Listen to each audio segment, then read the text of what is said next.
What is going on, you plebs and peasants? Skip back here today. It's Monday, and thought we might as well do another concept video.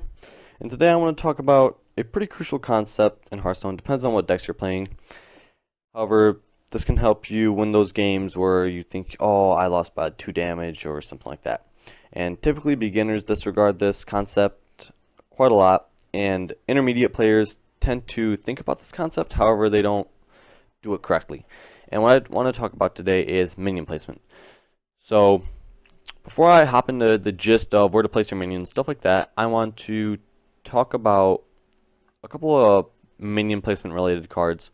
So we have, first I'm just going to go right into it, we have Power Shot, Explosive Shot, Betrayal, and Cone of Cold. Power Shot and Explosive Shot haven't been seen play recently or for quite a while.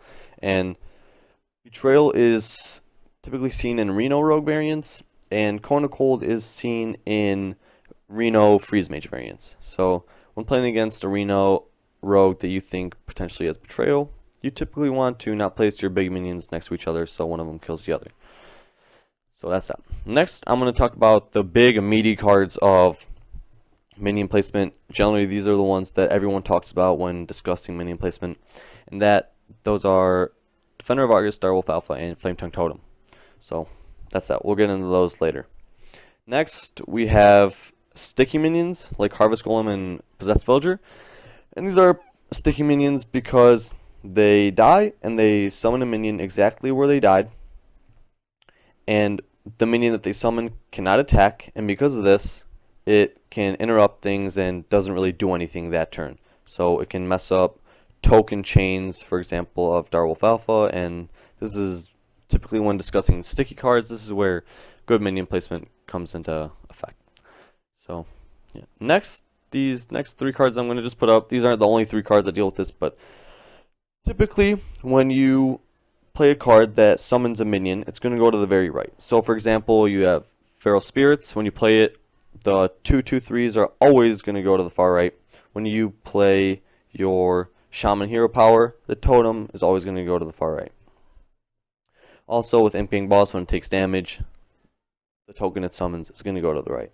So that's just for you to remind you beginners of where minions will go when like a card like Feral Spirit is played or something like that. So that's that. And so now let's get into the gist of where to place your minions. So I'll hop right into it. Typically, you want to place your non-sticky minions in the middle. Sorry, it's not in the middle right now, but typically you want to place them in the middle. Then to the left of them, you want to play your big minions. And in between your non-sticky and big minions, you typically want to play the sticky minions. And so you might be asking, oh, well, why not play the sticky minion to the left of the big minions? Well, that's typically because the big minions don't need the buff, whereas the sticky minions can use the buff efficiently to trade into something. So that's just a buff debate thing. So yeah. And then to the far left of these, you will typically play your value minions. And this is stuff like, for example, if you're playing Zoo, something like Knife Juggler is a value minion. You typically want to keep it as far away from the chain of non-sticky minions and the Direwolf and stuff. You want to give that buff to your other minions, and you typically never want to attack with it, and you just want to generate value off of it. So that's why it's called a value minion. So that's that. And now I'm going to put up 2 examples. The first one is a bad example of minion placement, or this is just terrible minion placement. So this dude played a big minion in between 2 non-sticky minions. So he played a sticky minion in between his non-sticky minions. So this is bad simply because, okay, if he has something like a Direwolf Alpha, he can't get the buff to both of the tokens without having to interfere with the sticky minion in the middle. And if he, for example, let's say he played the Piloted Shredder to the left, he could have played a Defender of Argus on the 2 tokens, or he could have played it on 1 token in the Piloted Shredder, or he could have just played it on the Shredder to keep the token safe, stuff like that. So this right here limits his options. Right here he can only play the Defender of Argus on either one of the tokens, or on a token and a Piloted Shredder, or yeah, those are the only options he has. Whereas if you would have placed the Pilot Shredder on the far left or on the far right, he would have had a lot more options with a Defender of Argus and just a better chain of minions for a Direwolf Alpha or something along those lines.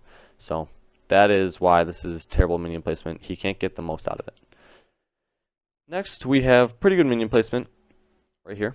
Alright, sorry for the bad quality, but this is what I can find. So he has his entire chain of non-sticky minions, starting from the Murloc all the way to the right with the tokens. Really good. Then he has a Sludge Belcher to the far left, which is a sticky minion and a big minion at the same time. And then he has a sticky minion, the Harvest Golem, in between his chain of non-sticky minions and his big minion. So what he can do right here, for example, is he can attack with the 1/1 Searing Totem, chop his Flame Tongue, attack with one of the other totems, and then Hero Power and get it back, and the chain just repeats to the right. So yeah, that's basically it. This is more of a beginner video. I mean, there's not that much more to minion placement, but this is basically the basic gist of it. So hope you guys enjoyed the video. Make sure to like if you enjoyed it, dislike if you thought I did a poor job. Subscribe if you want to keep up with my content, and comment down on what you think I could have done better this video, and anything I messed up on, etc., etc. Other minion placement stuff for more advanced players. And yeah, that's basically it. Hope you guys enjoyed, and have a great day. Peace.